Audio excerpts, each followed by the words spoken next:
Let's start, and we will admit people as they start joining the event. Hello, everyone, and thank you for joining us this evening. This evening's event, I'll walk through the history of liberalism.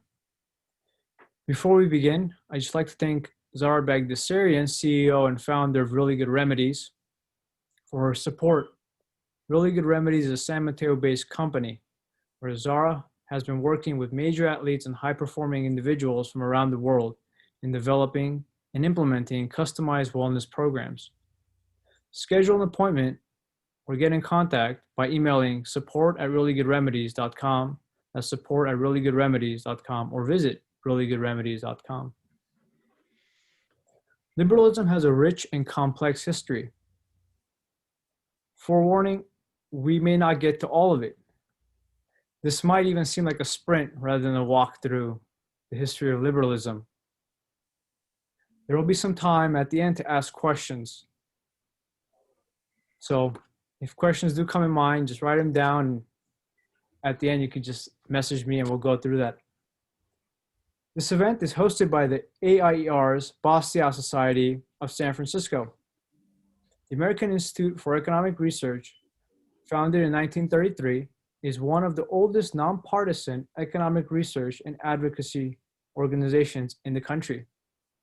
With the global reach and influence, AIER is dedicated to developing and promoting the ideas of freedom and private governance to cultivate better, broader understanding of the fundamental principles that enable peace and prosperity around the world. The Bastiat Society of San Francisco, of course named after the economist and statesman Friedrich Bastiat, is a social group of the AIER and is dedicated to providing an opportunity to entrepreneurs, scholars, business owners, and members of the community to explore and voice their ideas. Our guest today is joining us all the way from Melbourne, Australia, Dr. Richard Alsop. Richard Alsop has a PhD in history from Monash University and is a senior fellow of the Institute of Public Affairs, Australia's leading free market think tank. Richard has written extensively on history, politics, and culture for a number of publications. In his most recent book titled Geoffrey Blainley, Writer, Historian, and Controversialist, Dr. Alsop challenges simplistic descriptions of Blainley's work. His book sheds an important light not just on Blainley's career, but on the past and present practices of history in Australia. Richard has previously held senior roles in federal and Victorian governments and has extensive experience in the private sector. For many years, he worked on television coverage of Australian federal and state election. Richard, welcome. How are things in Australia? Thank you so much, Leo, for the introduction, and thank you for everybody to have me come and talk. Things are a bit interesting in Australia at the moment. In many ways, Australia's been one of the more successful countries in the world in dealing with the COVID-19 pandemic, as witnessed the fact that in some states of Australia last night we had football matches attended by over 30,000 people. So obviously that's doing very well to have those sort of numbers of crowds on a world scale. However, in the state of Victoria and the city of Melbourne where I live, things haven't been so good. We've had significant we had more of a second wave coming through in July and August, which led to one of the most extensive shutdowns in the world. We had a curfew for a number of weeks, which you couldn't go out after 8 p.m. at night. You still cannot travel more than 5 kilometres from your house, and all huge swathes of the private sector economy have been shut down. Though interestingly, parts of the public sector have been allowed to continue to operate. We've now reached the very interesting stage where today's case number in Victoria, there was one new case of COVID-19 in Victoria today, and yet we're still in this sort of shutdown where you can't go more than 5 kilometres from your home. We are expecting some slight easing of restrictions to be announced tomorrow. One that I'm particularly keen to see eased is the one which has meant that hairdressing places have been shut for, I think that's now about 10 weeks. So some of you may notice that I probably am in need of a haircut. So looking forward to hope. I'm not sure whether they'll be included in this next little easing of restrictions, but that can't come soon enough for me. The world is managing through COVID, and which is an intense time, and we hope, especially barbershops open up soon. I've been cutting my hair at home, so. Well, moving on, I want to move into the book because we have a limited amount of time. It's 2020. You wrote the book back in 2014, Liberalism: A Short History. When did you realize you wanted to write this book, and what compelled you to write the book? Yeah. Well, in one sense, I think I'd always wanted to write something on this topic. It's been something that's interested me for a long time. I think in Australia, we're a bit more aware of the differing meanings of the term liberal and liberalism, because our main, centre-right political party is called the Liberal Party. So we're always aware that, particularly, in the American context, liberalism means something different to being the mainstream centre-right political party, which it is in Australia. So we're certainly very aware that they're, from any little bit of interest in politics, that the term's a disputed one. But for me, it goes right back to my, when I was doing undergraduate history, I did a research paper in my honours degree about an early federal government of Australia in the first decade of the 20th century, in the days when Australia had the two main competing political parties were the Free Traders and the Protectionists, both of whom claimed to have the mantle of liberals. So in Australia, there's always been this great contest about what a true liberal is. Eventually, as the sort of more socialist Labor Party rose in Australia, the Free Traders and the Protectionists sank what had been the great divide of politics between the two and merged, forming a Liberal Party, then a couple of other parties of different names before finally the current Liberal Party came into existence in the 1940s. So I've always been interested in this topic, and I really wanted to write something that explained that the history of the term liberal, to show how the term first arose, who it could be applied to, what liberal means in different contexts and how it's been used and misused. Just, I think, because so people can get a better understanding of that terminology matters in our understanding of politics, philosophy, economics. Terms are so often misused or not defined properly. So we get these very confused debates on all sorts of issues because people haven't really thought things through, looked at the first principles, and therefore had a real understanding of what they're talking about. So that's really why I wanted to, write the book, to try and provide a bit of that context for the use and the misuse of the term liberalism. Which is a perfect segue into this next question. This quote, in your book, you write, liberalism's contributions have certainly been widely recognized. You even note the Australian-born historian Gilbert Murray said in 1949 that liberalism is an essential part of civilization, the great Hellenic and Christian tradition on which civilizations of Europe are based on. However, it is important to recognize that for most of the previous 4 centuries, there was no people who called themselves liberals or who called others by that name. So that raises the question, what are the origins of this term liberalism, liberal? Yeah, well, it had been a word liberal for a long time, used in a sort of non-political context. So the first time it's used in an explicitly political context is in Cadiz in Spain in the period sort of 1810, 1812, where it was during the war in Spain, known as the Peninsular War in many contexts. And the only place where people could get together in Spain that wasn't sort of held by the authoritarian regime backed by Napoleon was in Cadiz. So they had a meeting of a form of parliament there, and there were two groups of people in that parliament. One which was sort of known as the Serviles, who sort of had some sympathy for authoritarianism, and then there was another group that became known as Liberales, those who wanted, greater degree of freer government, just a whole lot of rule by law rather than an authoritarian regime.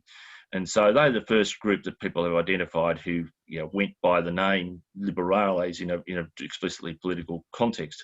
And the term then quickly jumped into other countries of Europe. The first instance of the term being used in English was by the very conservative British politician Lord Castlereagh in 1819, who used it as a term of abuse for his political opponents, those who he thought were radicals. He dubbed liberals, using that term, and the term stuck. It's quite an interesting feature of political terms is that many of them do start out as terms of abuse that the abused then adopt as a term of pride. The terms in the British political system of both Whig and Tory both started the same way. So it was another example of that. And gradually the term liberal took on all the connotations through an incredible period of reform in Britain, which involved reform of electoral laws, removal of restrictions on all sorts of people, the final ending of slavery, and from an economic sense, most notably the repeal of the Corn Laws in 1846. So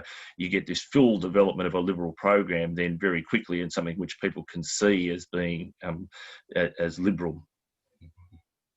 Before we really jump in how liberalism spread in England and then in France and Netherlands, just curious, various authors and writers and philosophers have argued different points as to the origins of liberalism. In the book, you note religious tolerance, especially the struggle against the state and religious institutions. Why religious tolerance, and why these institutions? Yeah, and I think it's a very important point you make, is that people have then retrospectively applied liberalism back in history. Some people trace it back to the ancient world and so forth. So people want to apply liberalism to a lot of other things that predate Cadiz in 1812, and I think that's understandable, and it's a really interesting debate.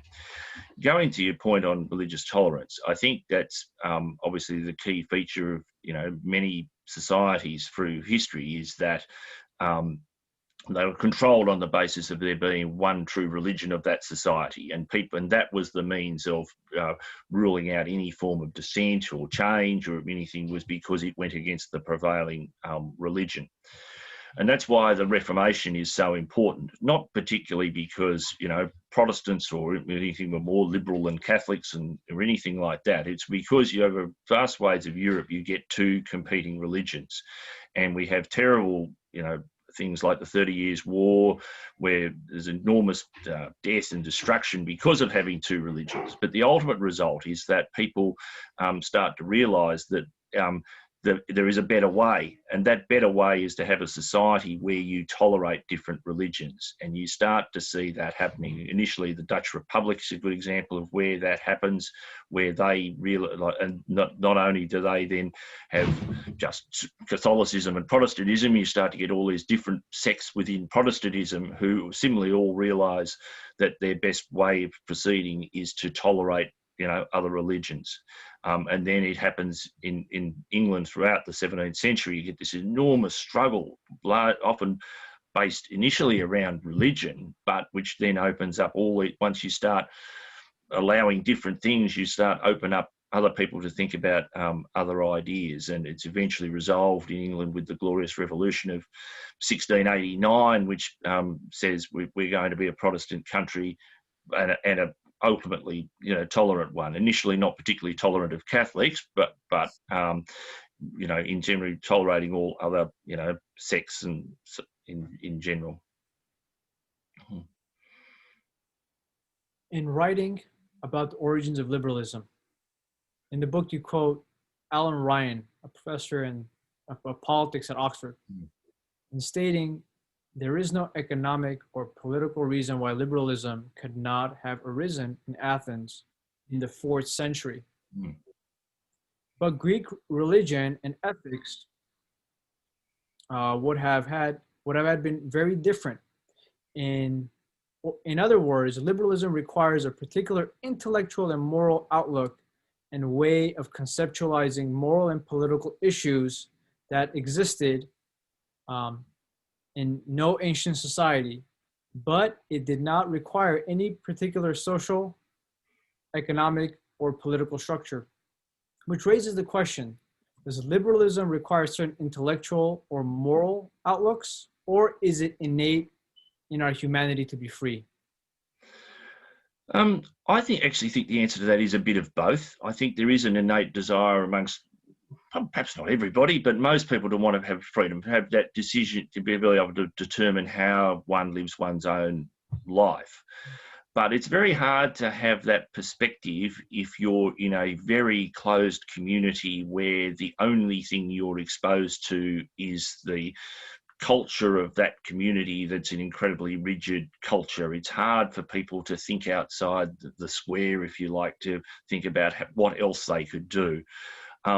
We know that when people are in closed societies, one of the great things that kindles their desire for freedom is to hear what's happening somewhere else. We know that, say, in the Eastern Bloc during the Cold War, the understanding that, you know, in the West, there were all these cultural things that they didn't have, both material prosperity, but access to, you know, popular music and all sorts of freedoms that weren't available in the Soviet Union and its satellite countries. So getting exposed to other people's ideas is crucially important, and it's really interesting to find, you know, when you try to dig back deep to find where those things start. And for instance, England in the 1640s is one of those places where you suddenly get, within a decade, this explosion of ideas that have never been thought before, from people like Milton and the Levellers, and people really thinking about ideas. And you see it in the embryonic, you know, United States too, because of the cause of the fact that, you know, he was working out, well, how are we going to establish a new country, on what basis? People really start to think about what ideas should we incorporate into this enterprise that we're starting on. So I do think you get these moments where, because of circumstance, people are really, you know, trying to think through all the implications of what you want in how to structure your society and how to create a free society. So just now and earlier, you mentioned these countries where liberalism was starting off before the name really took on or was adopted. What was significant that was going on in England and the Dutch Republic at the time? Yeah, well, the Dutch Republic, I think it had, you know, it worked out early on that it, you know, was trying to bring together 7 different republics and work out a way of operating, which it did, and it worked out then that they were keen. They saw, I think, some of the opportunities of economic expansion, being a maritime power, and they worked out that to get the benefits of that, they have to have sort of peace in their own country in order to pursue it. So they work out that it's better not to be having all these religious battles to the death, but rather than, you know, to get on with being in a situation where it's reasonably stable and peaceful at home, so you're able to pursue some of that economic advantage. The UK, it's obviously, or England at the time, it was obviously driven by the fact that you had a monarch in, you know, Charles I, who didn't even like allowing some of the freedoms that were already there and that people had. So you get this tension between what he's trying to do to, you know, further entrench his position, rather than, you know, where previous monarchs had sort of understood the role of the nobility and so on.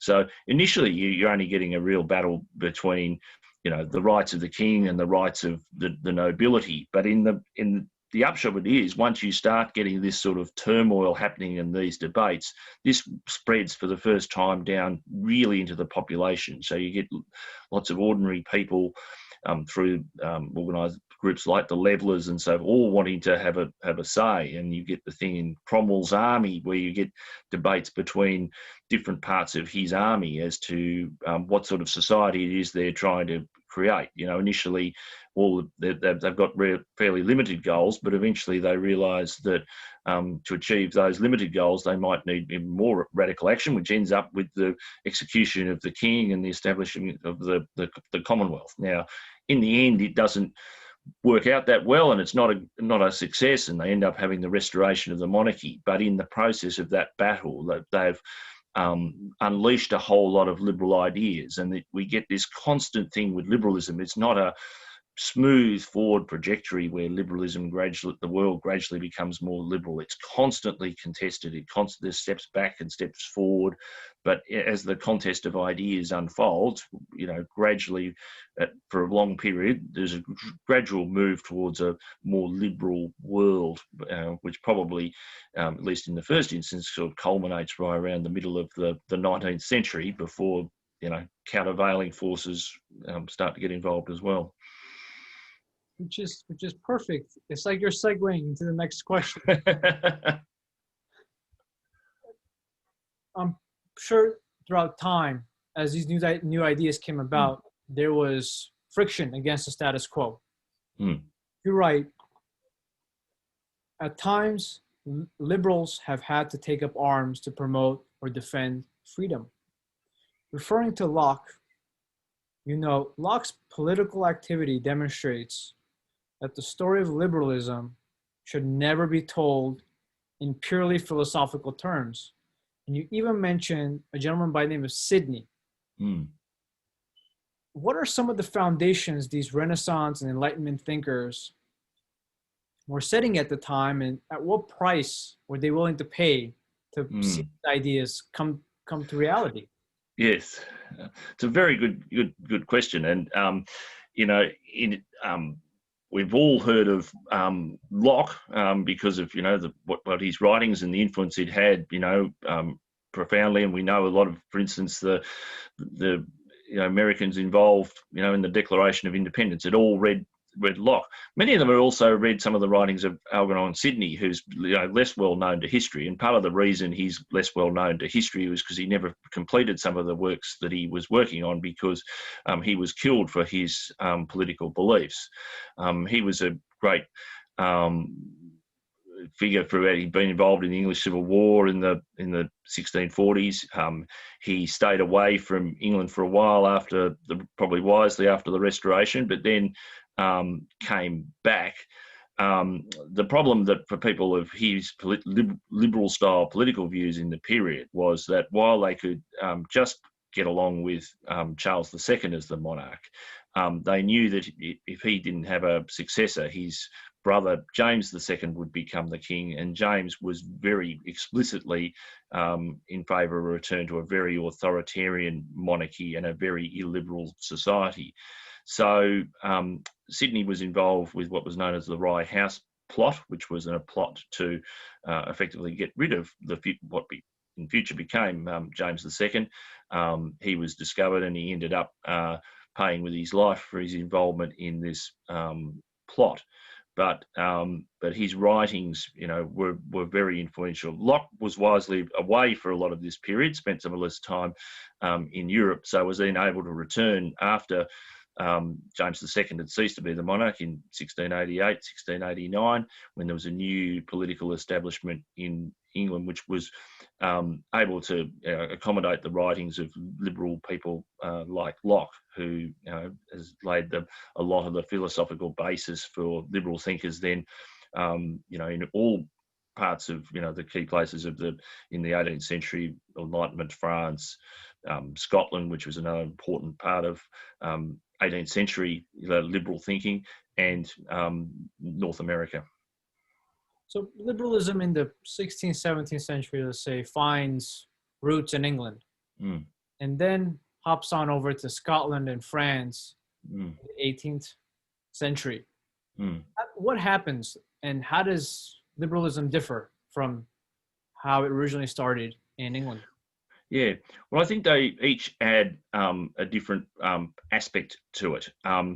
the French Enlightenment, I think one of the key things that it brings to it is a sense of belief in scientific discovery and a belief in progress. And I think that becomes an important part of the liberal mantra, that if we do things a bit differently in society, society will improve. If we allow the free study of science, we will discover things that improve people's lives. And you get this strong cross-fertilisation between those people in different countries, like Benjamin Franklin being a good example, that he travels to France and talks to scientists in France as part of, development of his own ideas. And so you get this whole thought that things are possible to do that will change the world, make the world a better place. So, and France, all often people would look at French writers like Montesquieu would look at England and look at,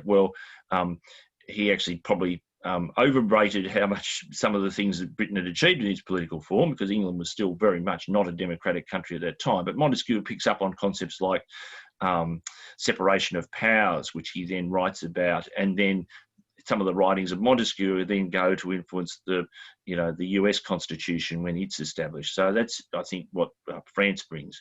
And Scotland brings, obviously, the great writing of Adam Smith, who, the founder of modern economics, that real understanding of how an economy can function without that being directed by the state, that the famous invisible hand works. And it also, as well as the economic theory that comes through Adam Smith, there's also the practical thing that Scotland brings. There was incredible flowering in Scotland of economic inventiveness, which probably best exemplified by James Watt, who leaves Scotland, goes down to Birmingham in England, and develops a really good steam engine, which is the precursor for the Industrial Revolution, which he becomes such a driver of. Establishing, liberal ideas, free market economics, democracy, those things that all go so importantly bounce off each other and, drive things forward. It always strikes me when I read Scottish history how in that small area so much came out, so much invention, ideas, philosophy. Yeah, which for a country which for the previous century, was considered a real backwater. It was a real, and it really was. And then suddenly it just starts flowering in the 18th century, almost from very humble beginnings. You get this incredible flowering of intellectual stimulation and economic stimulation. 1860s, we're looking at the world, and it looks like liberalism is about to prosper. People are looking for the next 100 years, and they're thinking, they're not expecting world wars. They're not expecting all the commotion to happen.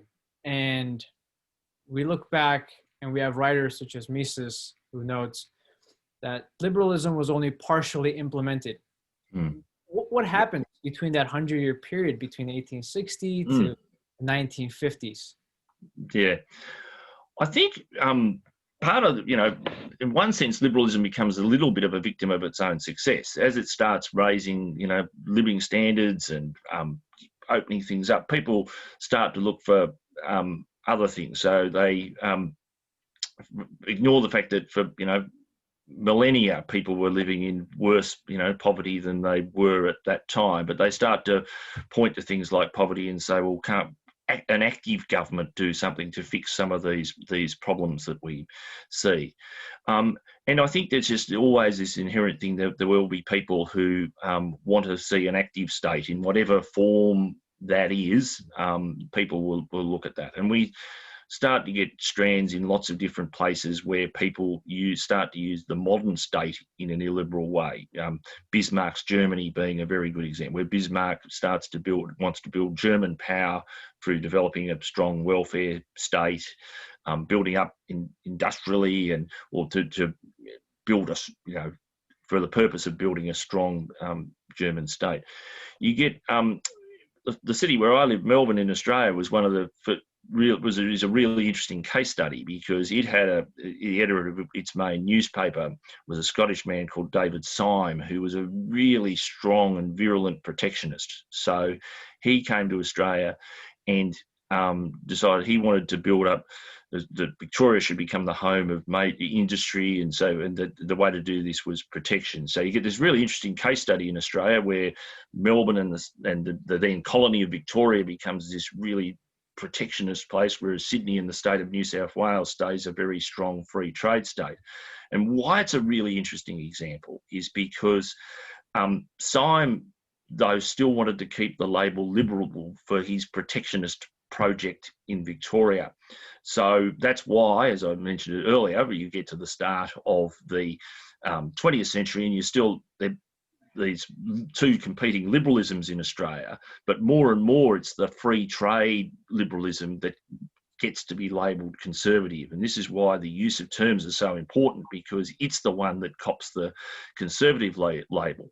And what makes this really interesting is when Australia gets a protectionist prime minister. One of Australia's more famous early prime ministers, Alfred Deakin, who's clearly in Australian context a liberal, and he's claiming that the free trade is a conservative. When he goes to England in that first decade of the 20th century, his political allies there are all conservatives.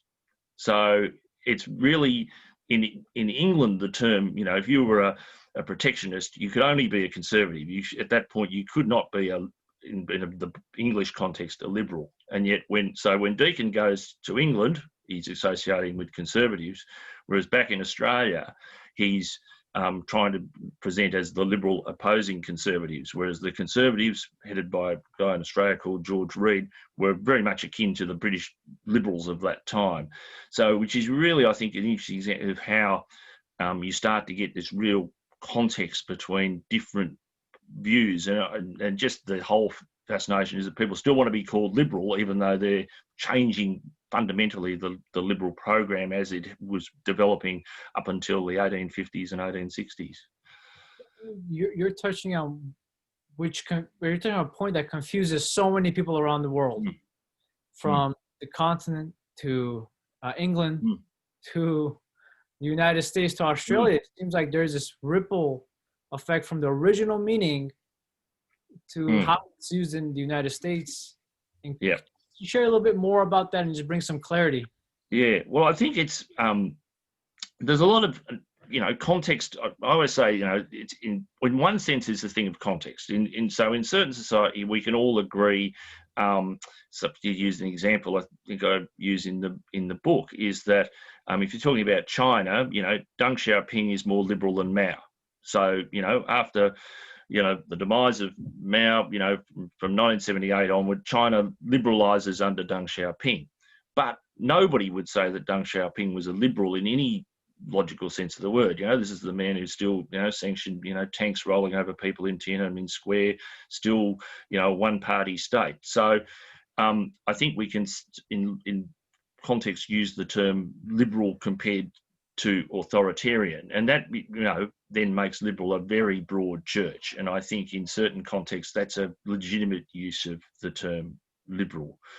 But I'm very much of the view that if you're really drilling down as to what makes somebody liberal, it is the really belief in an inherent part of that is belief in free markets, that free markets are the best way to construct a society, and that that liberalism entails both social and economic freedom, that on whatever issue it is, that on balance you're always erring on the side of allowing individuals to determine how they conduct their lives. And you get a lot of, I think, confused thinking about that, because some people are a bit socially liberal but don't want to apply that to the economic sphere, and vice versa. You get people the other way. But I think to be consistently liberal, I think that, to me, that's the essence of liberalism, is trusting individuals to make choices about how they want to live their lives. And I think we were, there's been ebbs and flows of that over the 170 years since, say, 1850, where things were clearly in the West heading towards a more liberal society. There have been lots of ebbs and flows, both in political practice and in the philosophizing about what liberalism should be. Richard, we're a bit pressed on time. I have one last question for you. And I want to open it up to questions from the audience and attendees. We've come a long way since ancient Greece, the Renaissance, the Enlightenment, and the events in Spain. In closing the book, you write, while what ultimately matters is not the word liberal, but the characteristics of a liberal program, it is more than a coincidence that a full program disappeared with the word.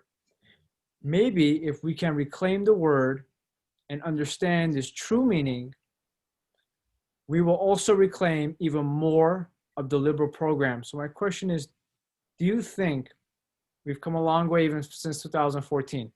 Do you think it's worth restoring the word liberal and liberalism? And what do you recommend? I must admit, I'm not optimistic enough to think that we will be able to fully reclaim the true meaning of the word, but I certainly think it is worth fighting for that. I think over the period since 2014, I think things are probably certainly haven't got any better when it comes to liberalism. Let's say that. I think that most of the trends have been probably a bit negative for liberalism, as highlighted this year by the responses of so many governments to how they're dealing with COVID-19, that the instinctive reaction in many cases is policies that are illiberal. And while I think obviously when you're dealing with a global pandemic, there probably needs to be certain restrictions in certain contexts put into place. So I think the relish which some people have adopted these illiberal policies is significant. I think we've also seen another trend of 2020 which shows a lack of understanding of our history of political ideas and political action is the sort of somewhat indiscriminate pulling down of statues. Some of these sort of statues are of people who probably perhaps shouldn't be commemorated if people are slave owners and so forth. But the complete indiscriminate nature of this, whereby even in certain circumstances those who were opposed to slavery have been historically attacked, it just shows a complete lack of understanding of some of the past battles to establish freedom, and how it's really important that we identify who was on the side of liberalism and progress in the past, and not just lump the whole past together and not try and learn anything from the past about some of the battles of ideas in the past. So in that sense, I think it's really important to look at the past, look at how what happened in the past, what terms were used in the past. And I think liberal is a really important term, because so many people still want to claim the mantle of being liberal. So if people want to claim the mantle of that term and see the term as a generally positive term, well, if you're going to be wanting to claim to be liberal, if you're doing illiberal things in the name of liberalism, I think that's a real problem, and I think that needs to be contested wherever we get the opportunity to contest it. Thank you. We have just a little time left, maybe 5-10 minutes before closing.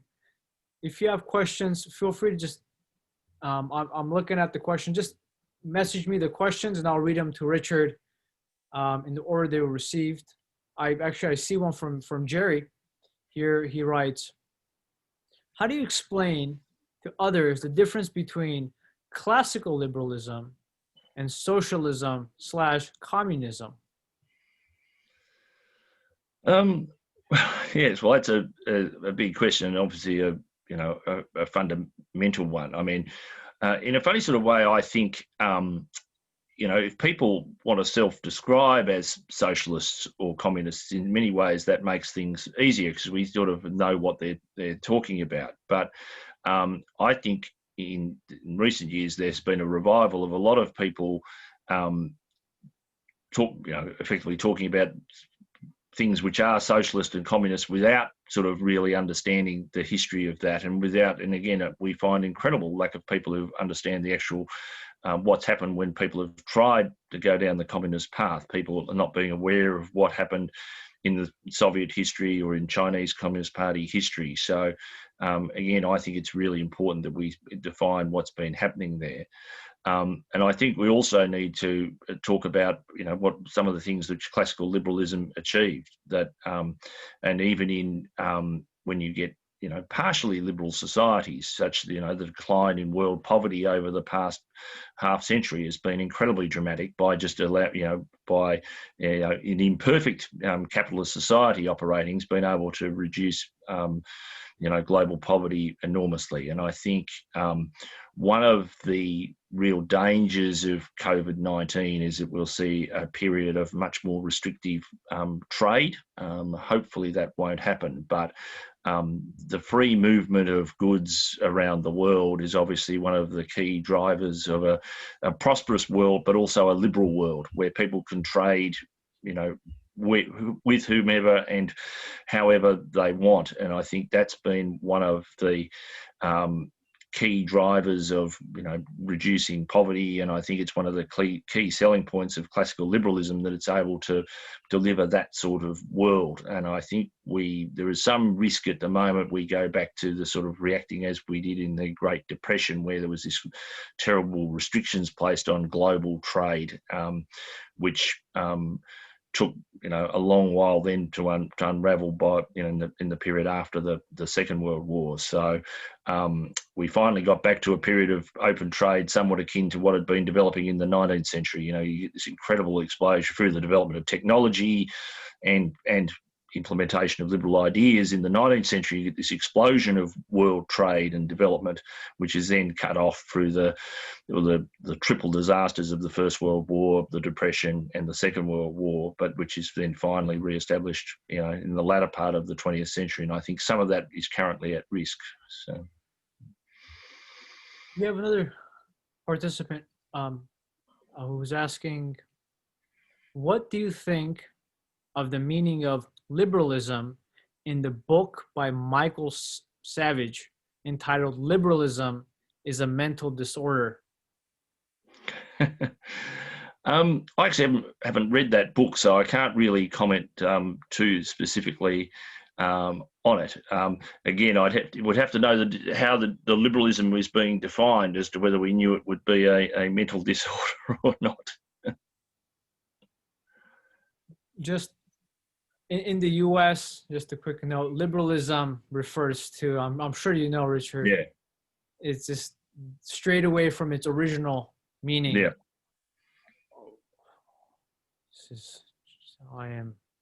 Someone decided to write a story. Thank you for writing all this. I wish I could add. Let me see. Sorry, that was an accident. We have another participant who's writing, how can we revive the term liberalism in academia? Yeah, well, academia is a really tough one, because there are so few people who are even interested in some of these ideas. I think, and I know it would be the case in the United States, and it certainly is in Australia. There's basically nobody in the history department of an Australian university who would be sympathetic to classical liberalism, studying it, understanding it, and so on. It's really just a question of probably the battle in our sort of tertiary institutions in history and related disciplines is really between what you might call sort of an old left who's gradually dying out, who are concerned about the material condition of mankind and believe that somewhere on the spectrum between what you might call ameliorative liberalism / socialism / communism was the answer to dealing with it, to the newer left whose entire interest is in identity politics.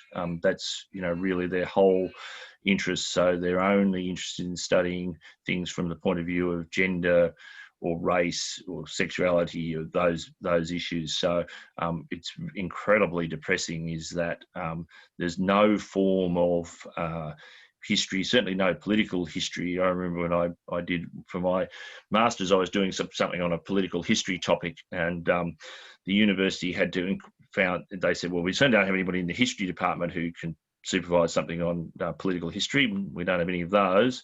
So they eventually found one person in the politics department who liked to consider himself a bit of a political historian. So he was able to supervise the work. So, I mean, there's an entire world out there that's being neglected, and it is a shame that it's.